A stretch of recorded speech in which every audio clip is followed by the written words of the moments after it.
You ever wake up on a Saturday morning, coffee in hand, feeling like nothing can ruin your day? Yeah, me too, until I saw the envelope. It was taped to my door like some mob warning, bright red and impossible to miss. At first, I thought, great, another HOA memo about trash bins or lawn heights. But no, this wasn't a friendly reminder. This was a lawsuit. $75,000. Because of my front door. Let me say that again so it really sinks in 75 grand. Because my front door was painted peacock blue. Apparently, that color was a direct violation of community aesthetics, which is HOA speak for we hate fun. So, naturally, I did what any rational person would do. I marched straight down to the HOA president's house. Marcy. Yes, her name was Marcy. Of course, it was. Marcy's house looked like the kind of place you'd see on a movie set for a Stepford Wives sequel. Perfectly trimmed hedges, American flag waving in the breeze, and a driveway that probably had its own Instagram account. I rang the doorbell and waited, rehearsing my opening line.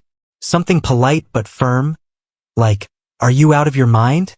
When she opened the door, I immediately understood why she was in charge. She had this clipboard and blazer energy that screamed, "I thrive on passive-aggressive emails." "Good morning, Marcy," I said, forcing a smile. "I got this notice on my door, and I just wanted to clarify. Did you seriously sue me because of the color of my door?" Marcy's smile was so fake it deserved its own Oscar. "Oh, it's nothing personal, dear. The HOA rules are very clear about approved exterior colors. And, well, peacock blue isn't one of them." I stared at her, waiting for the punchline. It didn't come. "So, you're telling me," I said, my voice dripping with disbelief, "that I'm being sued because my door doesn't match your beige fantasy?" "It's not my fantasy," she corrected, holding up her clipboard like it was the Bible. "It's the community's vision. We're all about harmony here." "Harmony?" I laughed. "Marcy, half the houses on this street look like they were designed by someone who thinks eggshell is a personality. I'm adding color, not committing a crime." Her smile tightened. "The rules are the rules. If we let you break them, what's next? Neon pink shutters?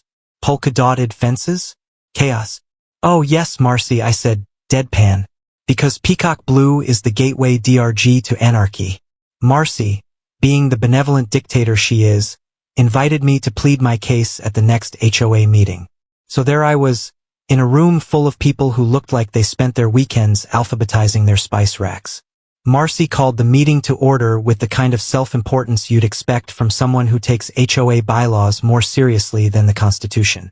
"Before we begin," she said, looking directly at me, "I'd like to remind everyone that this is a civil discussion. Let's keep things respectful." I raised my hand. "Does that rule apply to suing your neighbors for $75,000? Or is that exempt?" There were a few snickers from the crowd, but Marcy shot me a look that could curdle milk. "Mr. Turner," she said, her voice oozing condescension, "why don't you explain why you chose to violate the community guidelines?" I leaned back in my chair, crossing my arms. "Sure, Marcy. I picked the color because it makes me happy. It's bold, it's cheerful, and it doesn't look like every other front door on this block. I didn't realize happiness was against the rules." "It's not about happiness," she said, clutching her clipboard like it was a lifeline. "It's about maintaining property values." "Really? Because I'm pretty sure my house didn't lose value the second I added some personality to it." Marcy turned to the crowd, clearly trying to rally her troops. "Ladies and gentlemen, we have guidelines for a reason. Without them, this neighborhood would fall apart." One of the neighbors, a guy named Bill who I vaguely recognized as the guy who never picks up after his dog, raised his hand. "I don't mind the door," he said. "It's better than those inflatable Christmas decorations you put up last year." I almost laughed out loud. Marcy's face turned the color of a ripe tomato. "This isn't about Christmas decorations, Bill," she snapped. "It's about principle." "Oh, I agree," I said, grinning. "Principle is important. Like the principle of not being a petty tyrant." After the HOA meeting, I knew Marcy wasn't going to back down. The woman had the determination of a bloodhound and the soul of a tax auditor. But if she thought I'd roll over and repaint my door beige, she was in for a rude awakening. The very next day, I received another letter from the HOA. It was typed in all caps, because nothing says professionalism like yelling in font form, and demanded that I cease and desist my blatant disregard for their design harmony. They even threw in a little threat about additional fines. Cute. Naturally, I decided to respond in my own way, by painting my mailbox the same shade of peacock blue. 2 days later, I was out front, admiring my colorful rebellion, when I spotted Marcy marching up the sidewalk. She was flanked by her 2 lackeys, Doris and Linda, who I swear only existed to nod at everything she said. Together, they looked like a suburban version of the mean girls, minus the charisma. "Good morning, Marcy," I called, waving brightly. "What brings you to my humble, offensively colorful abode?" She didn't smile. Shocker. "Mr. Turner," she said, stopping a few feet away like she didn't want to risk catching my rebellious attitude. "We need to talk about your recent actions." "Oh, you mean my mailbox?" I asked innocently. "Isn't it beautiful?" I figured if the door caused so much excitement, why not spread the joy? Marcy's eye twitched. "This isn't a joke. You're deliberately provoking the HOA." "Provoking?" I gasped, clutching my chest. "Marcy, no. I'm expressing myself. Isn't that what America's all about?" Doris piped up, her voice dripping with disdain. "It's not about expression. It's about maintaining standards." "Exactly," Linda chimed in. "We can't have people just doing whatever they want." "Oh, the horror," I said, nodding solemnly. "Next thing you know, someone might plant daisies in their yard without prior approval." Marcy crossed her arms, clearly done with the sarcasm. "Mr. Turner, if you don't repaint your door and mailbox by the end of the week, the HOA will impose additional fines." I tilted my head. "Out of curiosity, Marcy, where does all this fine money go? Is there a slush fund for new clipboards? Or do you just pocket it?" Her face turned redder than a stop sign. "That's not your concern. This is your final warning." By now, it was obvious Marcy wasn't going to quit until I bent to her will. Unfortunately for her, I had no intention of bending. Instead, I decided it was time to lawyer up. Enter my cousin, Sophie. She's a real estate attorney who once got a landlord to pay her clients' moving expenses because the building's paint was too depressing. She was perfect for this. I called her that afternoon, giving her the full rundown. She listened patiently, then let out a low whistle. 75 grand over a door color? That's a new one. Are they serious? As a heart attack, I said. And now they're threatening more fines. Well, Sophie said, the good news is, HOA rules don't trump state law. If their guidelines are vague or arbitrary, you've got a strong case. Send me everything they've sent you, and I'll start digging. A week later, I had a plan. Sophie discovered that the HOA's color restrictions weren't as airtight as Marcy liked to pretend. The bylaws included a list of approved colors, but it hadn't been updated in 15 years. Even better, there was no mention of penalties for violating the rules, just a vague line about appropriate actions. Armed with this information, I sent Marcy a little letter of my own. It was beautifully typed on official-looking letterhead and included phrases like potential legal action and abuse of power. Sophie helped me craft it, but I added my own flair. For example, while I understand your deep commitment to mediocrity, I must respectfully decline to comply with arbitrary demands. Your attempt to enforce outdated guidelines is not only unreasonable, but may also constitute harassment. Should you continue to pursue this matter, I am fully prepared to defend my rights in court and seek damages for emotional distress caused by your relentless beige agenda. I dropped it off at Marcy's house personally, because if she was going to try to intimidate me, she deserved to see my smirk when I handed her the envelope. The next HOA meeting was even more entertaining than the last.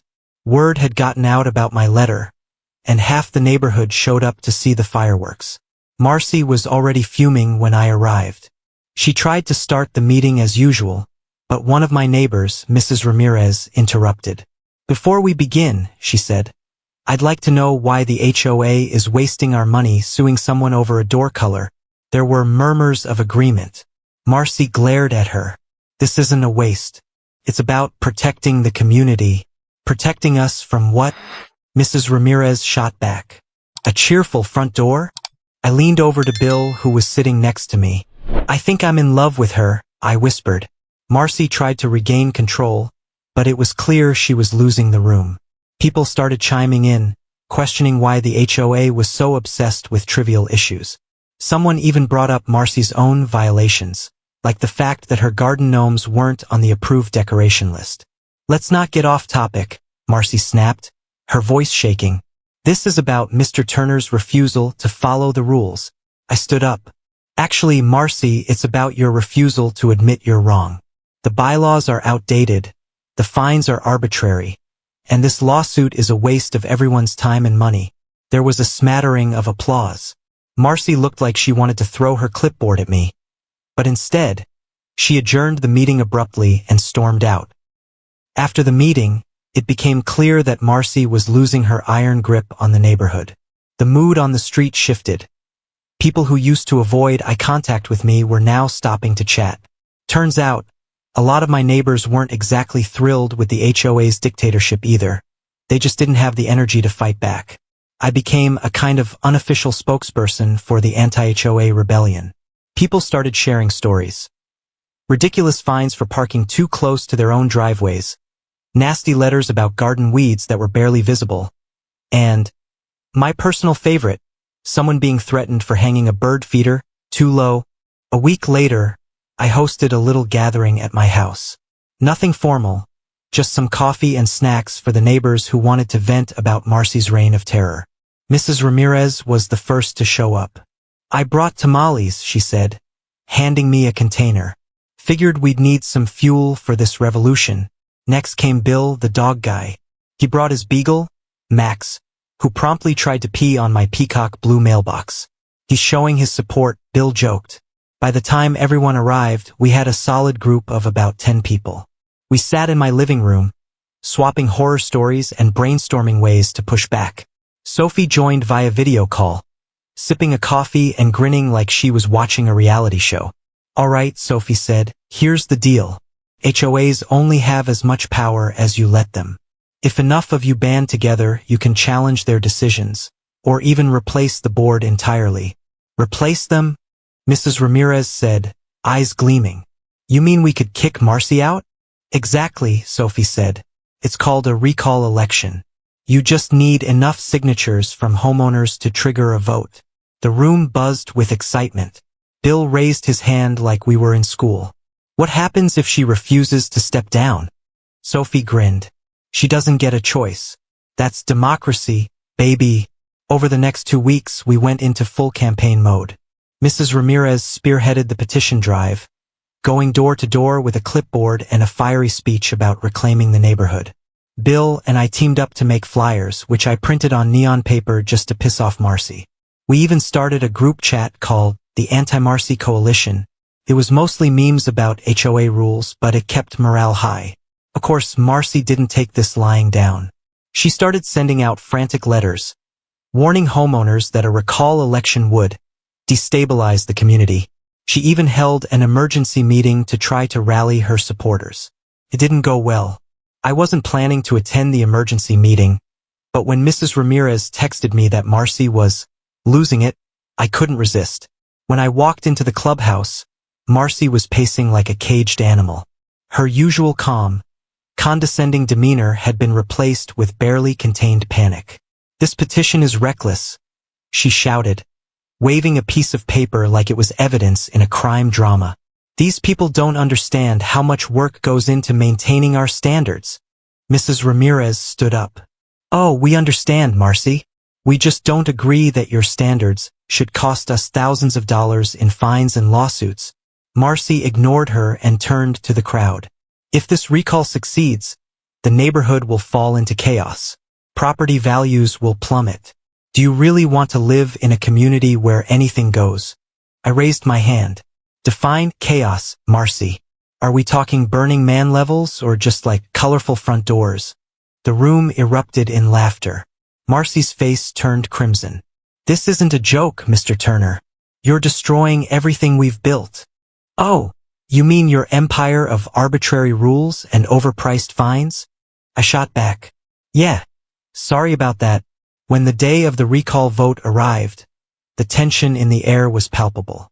Marcy had pulled out all the stops, sending out glossy mailers warning of an uncertain future if she were removed. I countered with a simple message. Vote yes if you're tired of living in a beige dictatorship. The turnout was higher than anyone expected. Neighbors who hadn't attended a single HOA meeting in years showed up to cast their vote. Marcy stood by the ballot box, her clipboard clutched like a security blanket, watching every vote like she could will them to go her way. It took less than an hour to count the ballots, but it felt like an eternity. When the results were finally announced, the room erupted in cheers. 67% voted to remove Marcy and her cronies from the board. Watching Marcy pack up her clipboard and leave the clubhouse was one of the most satisfying moments of my life. She didn't say a word as she walked out, but the look on her face said it all. She'd been defeated, and she knew it. The new board, led by Mrs. Ramirez, wasted no time overturning some of the most ridiculous rules. Fines were reduced, the color restrictions were loosened, and they even approved my peacock blue door as an official inspiration for future designs. As for Marcy, she pretty much disappeared after the vote. Rumor has it, she tried to start a new HOA in another neighborhood, but I'm guessing they weren't ready for her clipboard crusade. If there's one thing I learned from this whole mess, it's that standing up to bullies is worth every ounce of stress. My front door still shines brightly, a symbol of rebellion and victory, and if anyone ever tries to mess with it again, well, let's just say I've got Sophie on speed dial.